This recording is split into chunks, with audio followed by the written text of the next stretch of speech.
everybody, I'm Pastor AJ Houseman, and welcome to 10-Foot Pole, a podcast dig deeper into aspects of the Bible that get glossed over or totally ignored in most preaching. The Bible has a lot of parts that are racy, uncomfortable, and sometimes downright horrifying. Let's talk about it. Welcome to Season 3, Episode 13.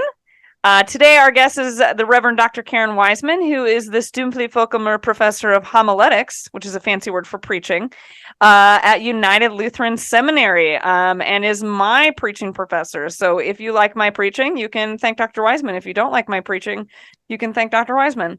Or maybe you were gone that day, or you just didn't listen. Yeah. That's it. No, I think you're a fantastic preaching professor, which is, first of all, why you're inviting me on my podcast, but also that, thanks. I still use a lot of things all the time that you taught me and gifted me with as, awesome knowledge. So thank you. Yeah, that's my job. Yeah, well, you do great. Well, Dr. Wiseman is going to join us in this conversation in our third week of our matriarch study.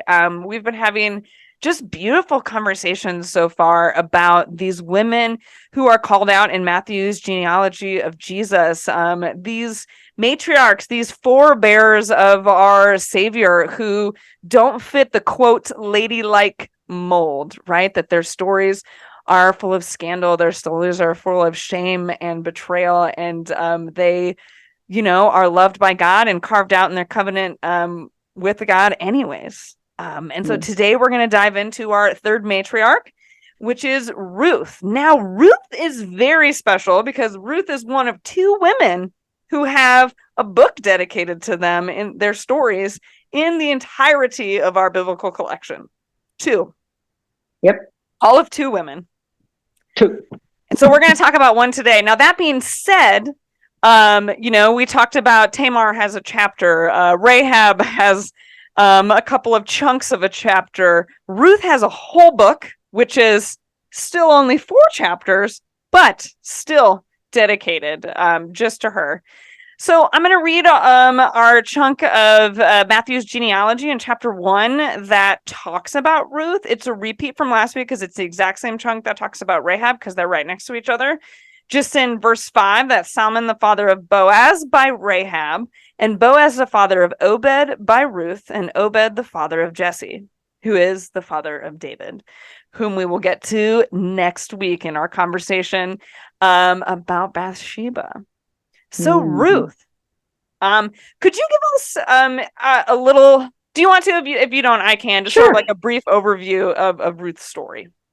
Well, I think if you look at sort of a 30,000 foot, view of Ruth, it's a story of Naomi and Elimelech, whatever his name is. You know how Bible names are. You just say it with confidence. Just say it with confidence. That's what I tell everybody on Sundays. Yeah, they move, and it's this Jewish couple living in sort of a Moabite area, which is probably today would be around Jordan, I think. And they're outsiders. They have 2 sons. Their 2 sons find Moabite wives, and they're living their life there. And Naomi's husband dies, and within 10 years, her 2 sons die. And so what you have is 3 men, 3 deaths, and then 3 widows. And the story begins really about Ruth when they discover there's nothing that they can do where they live. They have no money, they have no land, they have no power, they have no voice. In these cultures, and the Moabite culture was close to Jewish culture, except there's some significant sort of religious differences. Women still do not have the right to make decisions about their own bodies or their own sources or had as sources of income. And as they're living there, finally Naomi says, I've got family back at home. I've got, some cousins. I've got some, nephews from my husband's side of the family. Let's go back there and see if they'll take care of us. And so, she says, I'm going to go back there. Yeah, she says, I'm going to go. And she tells Oprah and Ruth to go back to their families. Yeah. So she's trying to just end it all. We're going to get out of this place. We're going to go somewhere else. Right. And to go home meant that she was leaving with absolutely nothing. She was going to have, Naomi, she was going to have to traverse desert sands. She was going to have to move through communities who felt nothing but sort of scorn against folks who are outsiders. And she's a single woman, possibly traveling alone. This is a scary thing, but she says, I'm going to go do this. And you girls stay, go back to your families. And both daughters-in-law at first say, yep, we'll go with you. We love you. You're a mother-in-law. We're going to go and see what happens. And there's this moment where Orpah says, I'm not going. I have to stay here. And Naomi's like, both of you stay here. I've been trying to tell you both to stay here. This is not a journey that you want to go on with me. So she releases that daughter-in-law, and Ruth says, nope, I'm going to go with you. Ruth says, this is my absolute favorite verse in the entirety of the Bible. Ruth says to Naomi, do not press me to leave you. Where did I write? To turn back from following you. Where you go, I go. Where you stay, I will stay. Your people shall be my people, and your God, my God. Where you die, I will die, and there I will be buried. And it's one of the most, I agree with you, it's one of the most beautiful things that is in the entire text. And it is deep and rich with loyalty and devotion. And there's this connection that is obviously there. And we don't get all of Ruth's backstory about why she has that kind of loyalty. Was it because, Naomi didn't turn her back on her, or, Naomi was taking the two with them, or if it was out of a sense of, Orpah's leaving, it's just going to be me with her. I can't leave her.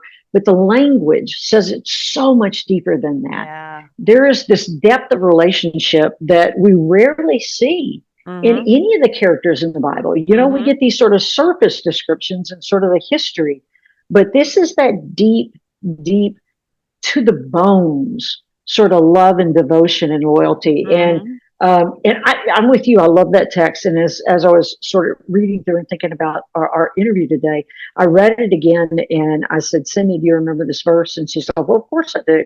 And we sort of read it together and we talked about what meaning it had for us.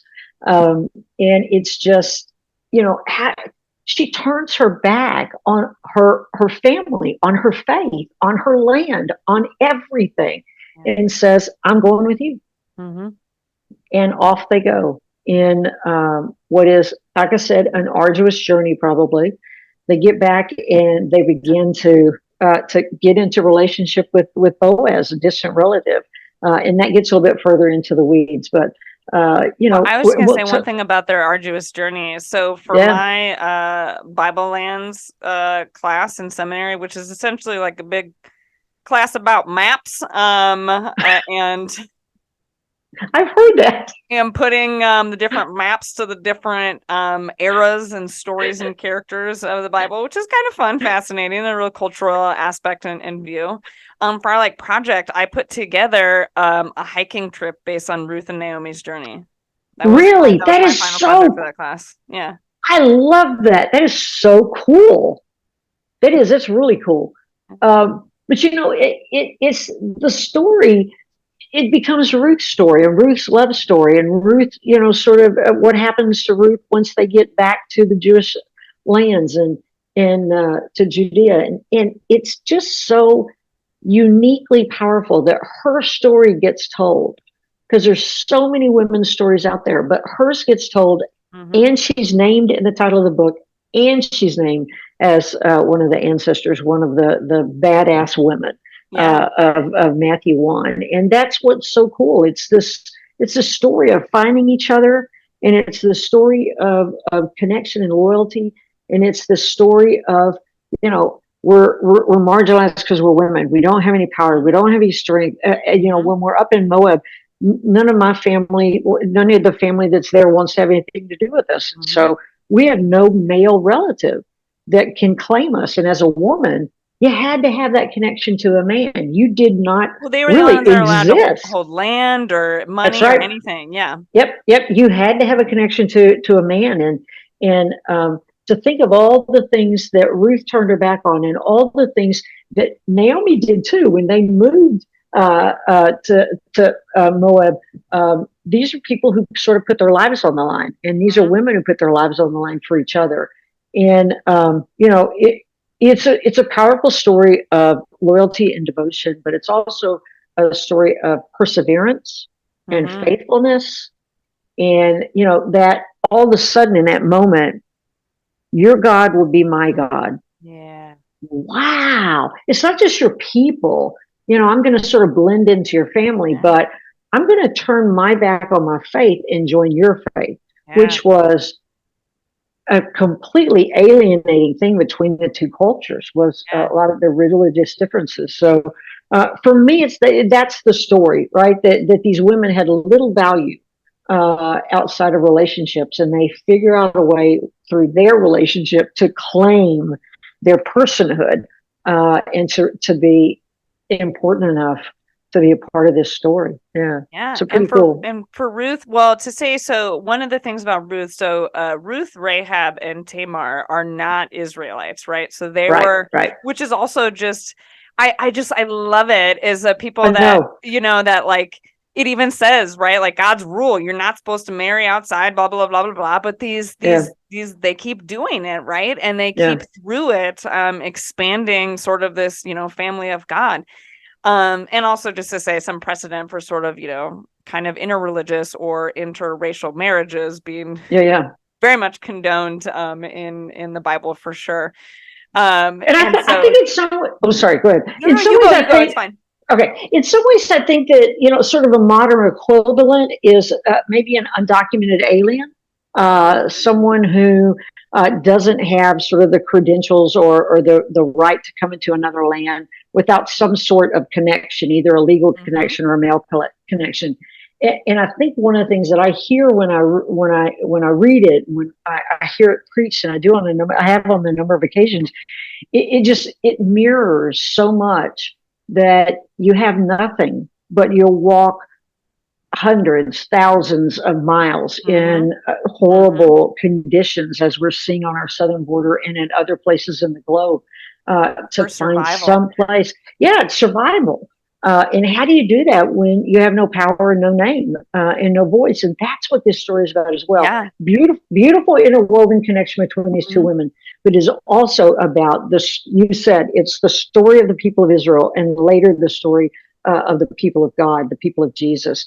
That it is not this little enclave thing that makes the difference. It is this expanding worldview that includes others, other faiths, other races, other traditions, and that to be a major story for the only book in the Old Testament, one of only two of the books in the Old Testament that are written about women. To be about this undocumented foreigner coming into the land. And then essentially what they do is they go to Boaz, which is one of Naomi's dead husband's relatives, and kind of live off of his land and scavenge for extra wheat and stuff in the field. So after his people go and collect their stuff, then they go and pick up what's left over behind, and that's what they live on.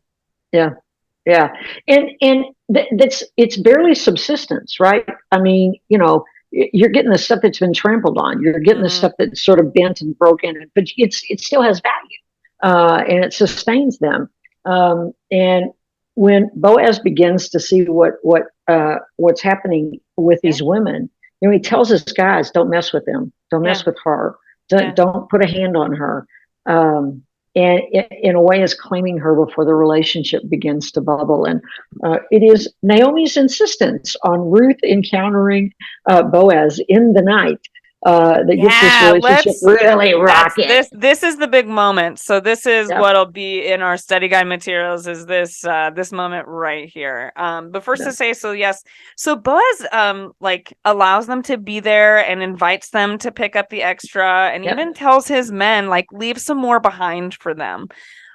Which to my understanding would have been a normal charitable thing to do as a Jewish farmer in the day, that you harvest, but you intentionally leave some behind for the needy.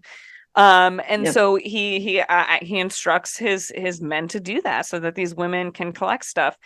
And through various different times that Ruth is out there collecting this leftover grain to support she and Naomi, she encounters Boaz and spends time with him. And it turns out that they enjoy spending time with one another and things like that. And are really kind of, he's getting to know this foreign undocumented woman that's hanging out on his property. And then one night, Naomi, so the mother-in-law, decides she's going to take things into her hands to the next level. To the next level. Yeah. And so Naomi instructs Ruth that Boaz is spending the night in the barn on the threshing floor doing the grains, and to wait until after he has eaten and drank his full. And our language says, and he felt real good, and he passes out in a pile of grain. Yep. That you should go in there and uncover his feet and lay at his feet. And when he wakes, he'll tell you what to do. So there are some different perspectives about what is actually happening here.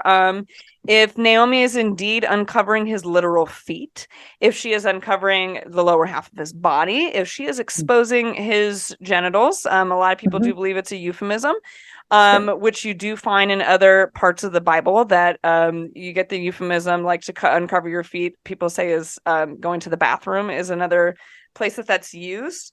There are, it's not a decent thing. And so I think whether she's uncovering just part of the lower half of his body, or if she is indeed uncovering him so he's laying there naked next to a woman, whatever it is it's meant to be a little indecent. So the whole thing is that he would wake up in the middle of the night, realize that he was drunk and passed out and not covered like he should be next to this woman, and knowing and remember, it's a woman that he has already found attractive. It's a woman that he's been spending time with. It's a woman who he's getting to know. It's a woman who he tells everybody else, keep hands off. So it's not like it's this nobody woman. It's a woman that he has already found interest in. And maybe that's her personality, her looks, all of the things that, but he's interested.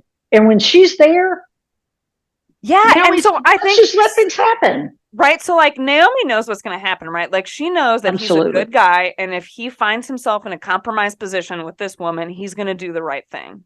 Yeah.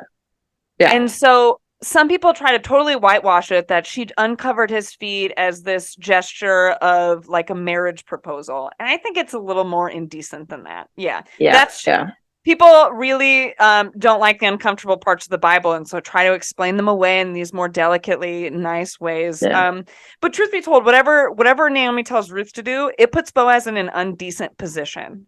Yeah. When I was in seminary, we were talking about we were in Old Testament class, and we were talking about this story. And there was a woman in the class who was a little older and was sort of on the more conservative side. And our professor was talking about this uncovering of feet. And he gave a couple of different perspectives. He said, for some, that is sort of a sign of subservience, because, you wash others' feet. And if she uncovered his feet, maybe that was to cleanse them.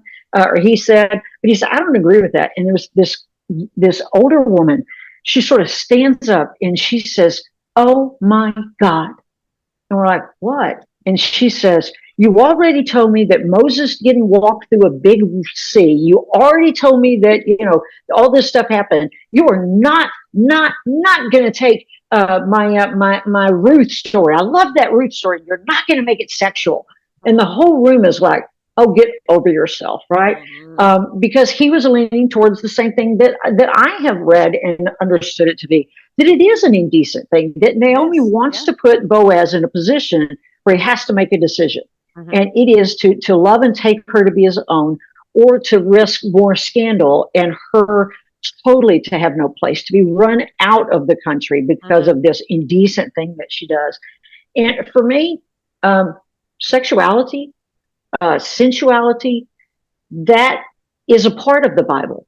It's a part of the Song of Solomon. It's a part of so many other texts where they're talking about the love of people and the relationships. And I just think we get so caught up in not talking about some of these things that we get to this point where we have blinders on and we will not look at things.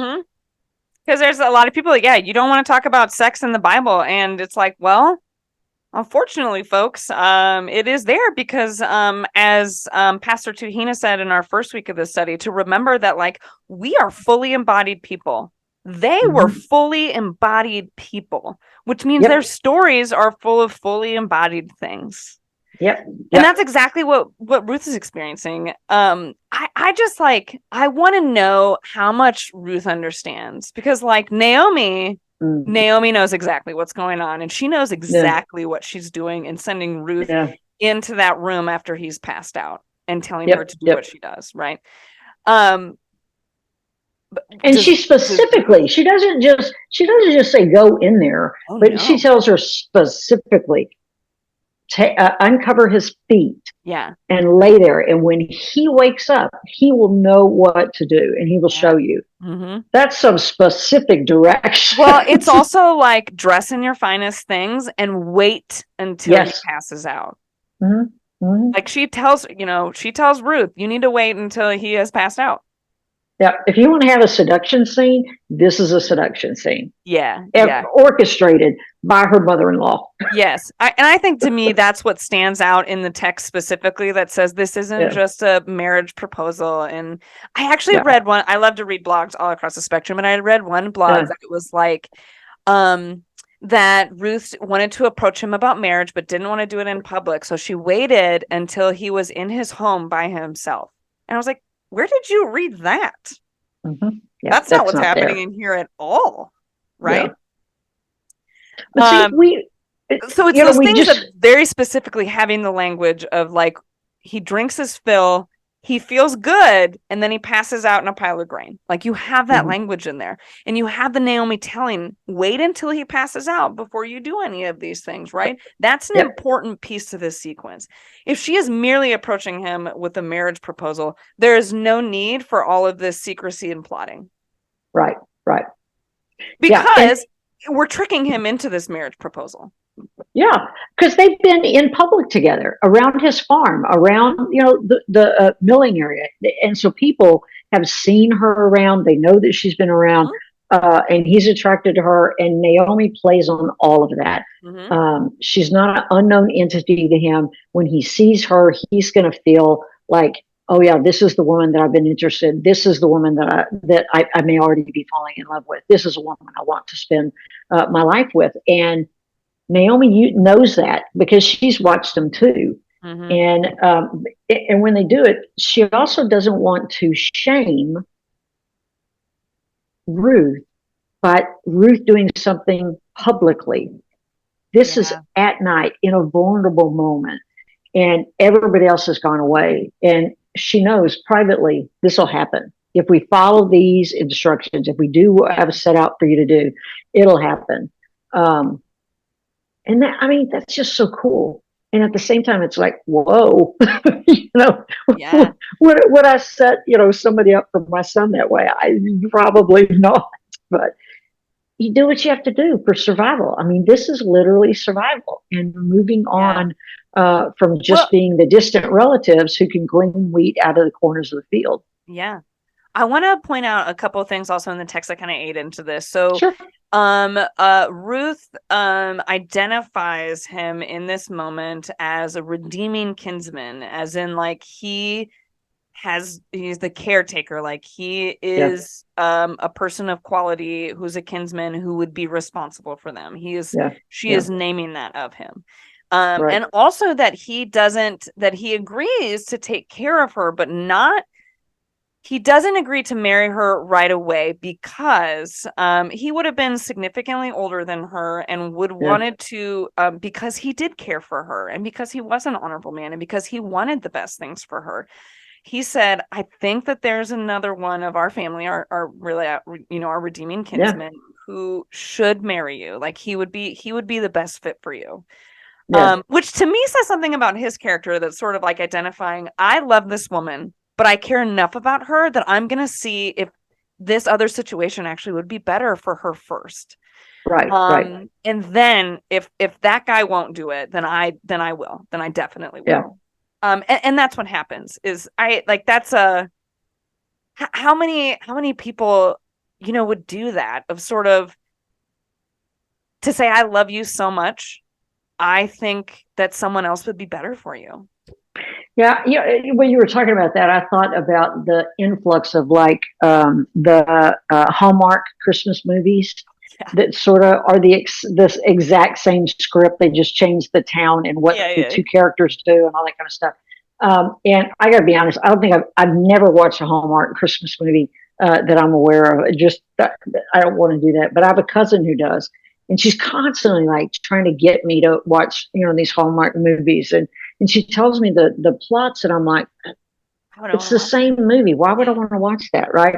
And then you think back, how many of these great love stories that we've watched on TV or in the movies, where you have a situation where two people care about each other and they've come to know each other, and one of them says, "You know what? I'm not sure I'm the best person for you. Let's figure this out and let me step to the side." And there's movies out there of people not willing to step to the side and just plowing through, but that the honor, right, that he is bestowing on her, that he honors her enough that he's going to say, "Gosh, let's check this other situation." And I think that's love. That's honor. That's redeeming her in all the ways it can be, and that's cool. Yeah. So I'd like to talk a little bit about their characters then, right? Because with this situation of kind of like, I don't want to say tricking Boaz, but kind of tricking him in a way of like forcing his hand. Yeah. Is kind of what Naomi sets up here. And so what does that tell us? What does this say about Naomi? What does it say about Ruth? Where do we, it seems that that the Lord does not ascribe any wrongdoing by these women. They, in fact, Boaz says, "You are blessed, you are chesed, blessed by the Lord." But to me is like, it's the same kind of situation that I think about with Tamar sort of tricking Judah into getting what, she deserves. Right. And he says at the end, he's like, "You're right. I was wrong." But like, she still did something pretty inappropriate to get there. And so like, I don't know, does it beg the question, do the means or the end justify the means? Or, what does this say about the integrity of who we're called to be, or how we're called to do things in the world, Yeah, I think often when I think about Naomi, I think about being a mother, right? Cindy and I wanted to adopt, and we had a very difficult time in the U.S. Because we weren't married. We couldn't be recognized as being married. And so we tried to adopt, and like a private or an open adoption, and no one was picking a single woman because that's how we had to do our home study. I was a single woman, and it just felt like such a lie. That's not who we are. That's not the home that we have. And in the end, we couldn't find any agency in the U.S. that would help us, that said, it's going to be 2 years or more. I don't even know if we can find someone who will choose you. And most agencies don't like to do a single mother giving up a child to adoption to another single mother, because that was the only way we could do the application. They wouldn't even let you put down like that you were back then an LGBT couple, even if nothing. No, this was the late 90s, and there was no. I mean, we were still, we were under Don't Ask, Don't Tell. We were under, Defense of Marriage Act, that kind of stuff. And we were talking with some friends, and they said that they had used an agency in Arizona that went to like Russia and China and South America, and they would do the home visit for you as a couple, and they would write it as a very close kinship. That I was the adoptive mother and Cindy was the friend, and it still felt weird. And then I thought back to Moses' mother, who says, "I'll do whatever I can to save my kid, and if that means I have to lie by omission of not telling them who I am when he is found, I'll do that." And I thought, for times, for the times back then, what power did she have? She had no power. So if I think about the moments that we make these decisions in our lives they're just paramount, and we have to leave out some of the detail, whether you're, a racial minority, or you are someone from another faith, you're a different sexual orientation, all of these things that we sort of differentiate ourselves about, they often get used against us, and we have to play this. We have to play the system sometimes. And that's what it felt like. Now, greatest gift in our life is having our son. And he's 25 now. We got him when he was 9 months old. And from the very moment we told him who he was and that he was adopted, and he knew he had two moms. And I would not take any of the lies of omission that we did in our home study. I wouldn't change that because it's what got us to be able to adopt our child. But at the same time, there were times when I would just weep because we had to play the system. And in some ways, Naomi, who no longer has a husband, who's lost her two sons, whose daughter-in-law, who has showed great devotion to her, comes back to her home country, has no real power. They're getting the scraps out of the field, and in some ways, I think she played the system. And she did what she had to do for them to survive. And she did what she had to do because she knew that Ruth's life would be so much more heightened, have so many more opportunities, would be so much more easy, if you will, if they played the system. And in some way, when you read that story, all you get is the indecency of the offer. But behind that, I really do think it's a mother-in-law who says, this is the system we have. This is a system that I have in order to secure safety and security for my daughter-in-law. And so maybe it's a little bit of both, right? Maybe it's this amazing sort of look at, this is the system I have to play into it, but at the same time, in order to do that, I may have to do some things that I might be a little uncomfortable with, or that Christians 2,000, 4,000, 6,000 years later are going to go, what? No, I'm totally with you. And like the incident that you said, just that being a mother, and I'll say being a mother has changed my entire life. And as cheesy as, I remember my best friend said this, so she had a baby 3 months before I did. I remember talking with her, and I think that her son was about 2 weeks or 3 weeks old or so, and I'm heavily pregnant at this point in time. Yeah. And I was like, well, how are you? It's different. And she said to me, AJ, this is going to be the cheesiest thing I've ever said to you, but having a baby literally changed my entire perspective on life and everything that I am and everything that I stand for. And so that's 100%. I agree with you that's what Naomi is doing here. And I get that. The same thing for me, I call it whatever you want. I would do anything to protect my child, right? Yeah. And so are there times and places where that trumps everything? I think so. You don't want to protect your child at the expense of others getting hurt or something like that. But yeah, I'd walk through fire if I had to walk through fire to save my son. I think I would if I don't know. It sounds terrible, maybe, but I think I would protect my child even at the expense of others. There may be maybe I haven't thought about that. And I came out of my mouth, but maybe as a pastor, definitely I shouldn't be saying things like that. But I do. There's just something in what you do for your children. And I think about, this is reminiscent of those that are crossing the border with their young children to do anything that they can to protect their children. Yeah. And even the glimmer of hope that if we get through this 1,000-mile journey, if we don't get assaulted or robbed or sold, by the coyotes who are trying to transfer us, no matter what, we're going to do it because we want our kids to have a better life.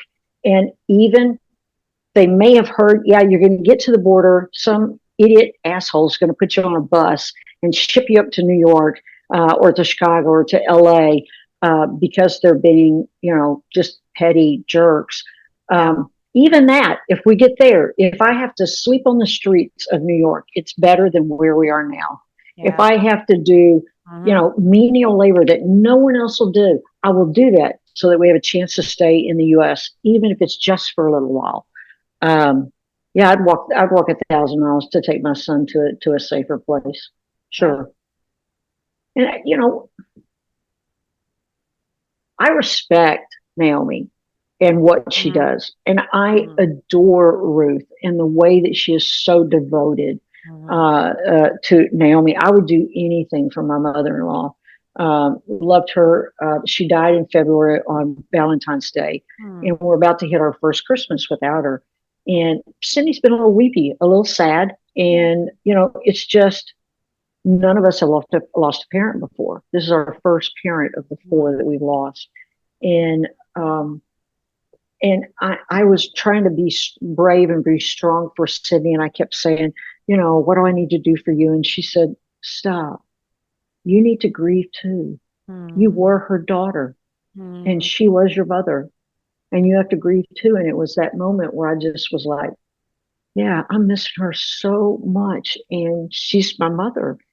And for the first 10 years, 15 years of us being together, she sort of hoped I would go away and that Cindy would be safe again. She didn't want anything bad to happen to me, but she did say, I just prayed for you to go away. And she said, those years when I didn't get as close as you as I have for the second half of your relationship, I regret those. And I said, please, we're just moving on from where we were.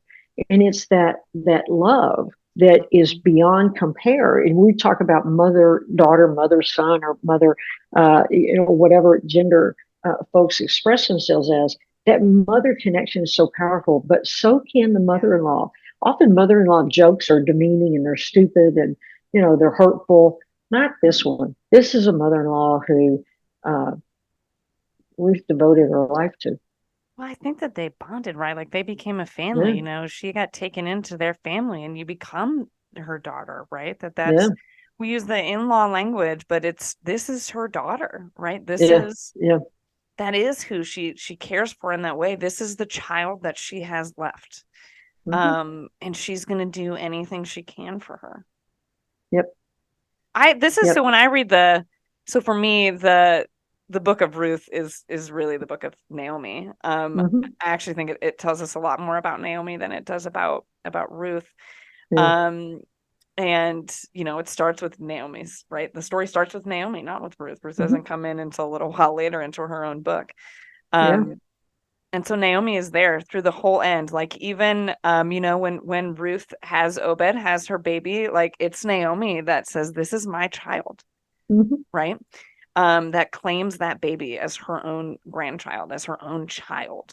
And how beautiful that is. That's it, in all the ways that we try to limit family at times. It's not that. Family is ever expansive, and it's birth family, it's chosen family, it's church family, it's work family, and I think that's what that so rich enriches our life when we're part of these family connections, these deep relations. Even if we have no blood between us, they become family. Well, and I think that there's a big that there's just that here, like there's that justification that these people don't have they're not sharing blood, but they claim each other as family and they care for each other as this redeeming kinsman, right? That you are a part of my family. And that does, I think it goes a long way.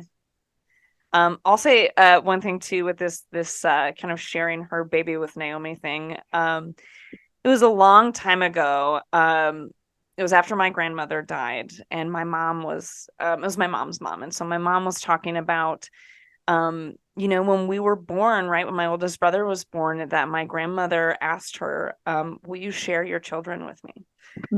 And so then that was my mom asking me, and she said, and it was the most beautiful thing. And so she said, when you have children, will you share your children with me, that they will be my children as they are your children.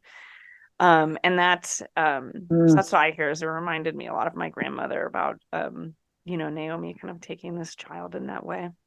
That is so powerful. That is so powerful. Family. But see, there's also that flip side of family, that family dynamics can be very hateful and hurtful and toxic and damaging. And for folks who have those really horrid family situations and really, I have no family to speak of, no one who sort of welcomes them in, and they're alone. Shelby's birth mother was alone. She walked into hospital in Yekaterinburg, Russia, absolutely alone. She told lies about who she was, where she lived, because when they checked later after she abandoned Shelby in the middle of the night, it was like an empty lot. It was the address she gave, and she gave this vague story that she was a student and that she had an affair with her professor, and that he had 3 children by his wife, and that he refused to then either take the child and raise it as his own, or leave his wife and come to her. And her family said, "We will not accept the child. You have one option: you give him away, and that's it." And she walks in the hospital. She gives birth. And 4 hours later, they went in to check to see if she, if her milk had come in or whatever. I don't remember what it was, because it's a made up story probably. And she was gone. So we don't even have a story to tell him. But the story we do have is that this young woman, whoever she was, walked out of there for a number of different reasons. One, she had no way to support him. Mm-hmm. His family, her family, both had said, "Nope, we're not going to help." And she could have had the baby and left it outside. She could have done all different kinds of things to get rid of this child. She went to the hospital, gave birth to her child in a hospital, and walked away. Knowing that he was safe. Know that he was safer than she could ever make him. And, we keep going back to those issues, but, Shelby came out of a indecent situation. Many of our kids do. And what toxicity might he have grown up in had he stayed there. When we adopted him in the late 90s, the average of kids who had not been adopted by their 5th year, they were like 56% certain that they would die by their 21st birthday, because they would get involved in gangs or be on the streets. And if you got older, like there was like 90% of kids who aged out of the system and never were adopted into a home were dead by the time that they were 21. And I just think of those statistics and I think, yeah, she did what she had to do. And what toxicity might have been there, I have no idea, but I'd do it again. Even without the story, he knows the story. The story is she gave him up, and she did what she had to do to make him safe. And Naomi's doing what she has to do to create a legacy, to create this opportunity. And every season, I read the lineage of Jesus. Even though my church doesn't do all of that stuff, the church that I used to serve, I read the lineage of Jesus, because it is too important to leave out. And those women, those, badass women, those women who did what they had to do to survive, those women who made choices that were for the better of themselves and their families, those women who are part of that lineage. And it's like, these women, no one would put these women in their list, right? Mm-hmm. And they actually think these women were maybe not even added to their lineage until maybe the 4th or 5th century, after the Babylonian captivity, after the exile, and maybe even after the sort of the rebuilding of the temple. That it was down that time period that the lineage was probably expanded. And some of these women may not have been in the original lineage story that was told, but at that time there was sort of a redactor who was sort of creating some, trying to make all this stuff make sense. And whoever it was that added them, and even if it was in the beginning, we don't know exactly, but these women being in the story makes a difference. It makes a difference. So why do you think Ruth is included? Like, why do you think out of all the women that aren't included, why she's one of the ones that are?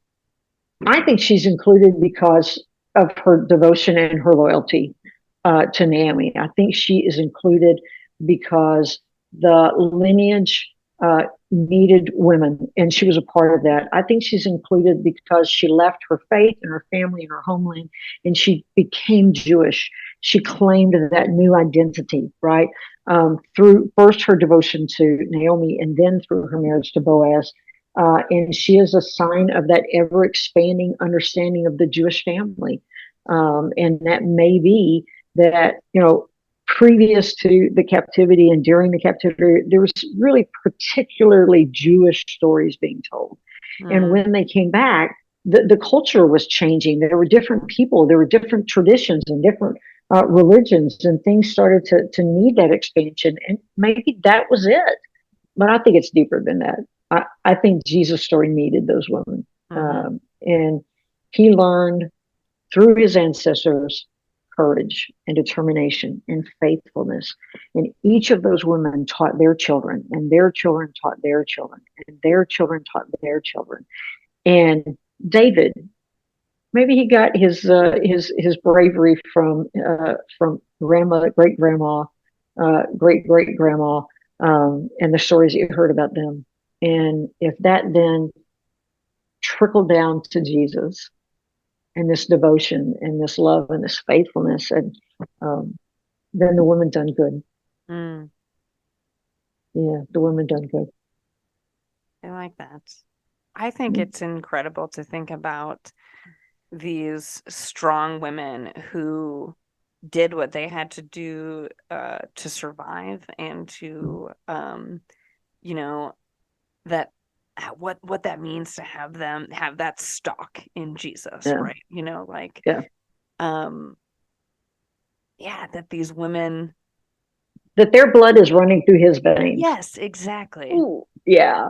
That these foreigners, these sex workers, these deceptive women, these that's it, that is the blood that's running through his veins, that says all of those people are literally included in the body of Christ. But also what's so funny is people don't talk about the men who are in that list were also jerks. Some of them led really horrible lives and did some stuff that they shouldn't have done, and probably were deceitful at times. But it's these 4 women who are like, let's look at them and all their faults and foibles.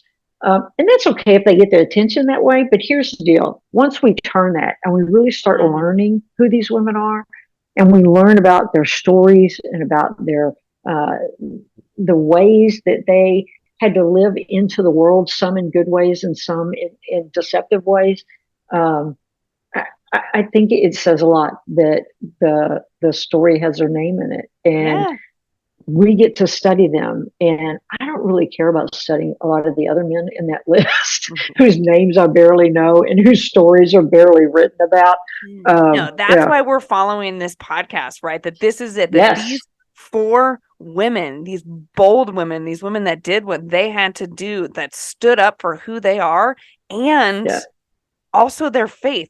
Each and every one of them also has this story of faith in the covenant with God intermixed into their stories, that you're right, people want to point out such the harsh scandal, which we talk about, and what made those women have to make those choices, right? That's what's important. And so, yes, that these women who are bold and were fierce and were survivalists and faithful, that's that is included in the body of Christ. That's and in the story. Yeah. And that there's you talked about that project you did for the Bible Lands class. And so there are people who were in those maps. There were people who walked those arrowed ways, and those stories. I don't want them to get lost. They're too important. That's amazing. Thank you, Dr. Wiseman, for joining us in our 3rd week of our Advent study, and for just, really illuminating the story of Naomi and Ruth, and, what their love and care for one another, how it brought them into this holy family of our Savior. Well, everyone, catch up with us next week. We have one more week of study as we talk with the Reverend Carla Christopher about Bathsheba. So please look for that. Of course, the materials for all these episodes are available on our website. I have been asked how long that they're going to be on their website, and it'll be a while because I have a busy December, and so I'm probably not going to in January, right? I won't even get around to even thinking about taking them off the website until at least February. And when that happens, they will move to a new location on our resources page. So the study will still be available for you to do. It'll just move to, it won't have its own dedicated page, if that makes sense. Because it'll make way for our new study. We will be doing a Lenten study as well. So look forward to that coming in the new year. Remember that you can always find information about the podcast and see what are the happenings, what's coming up, and look for materials on our website. And you can find us at the 10footpolepodcast.com. Find us on Facebook and Instagram at 10footpole podcast and wherever you listen to podcasts. Also coming in this new year, you will see more theological articles written by seminary students. So be looking for that as to help engage with your congregations, with your ministries, or, just for fun if you're still a Bible nerd and wanting to learn some more. And as always, remember that the 10-Foot Pole Podcast is a ministry of the Delaware Maryland Synod. To learn more, go to demdsynod.org. Take care, everyone.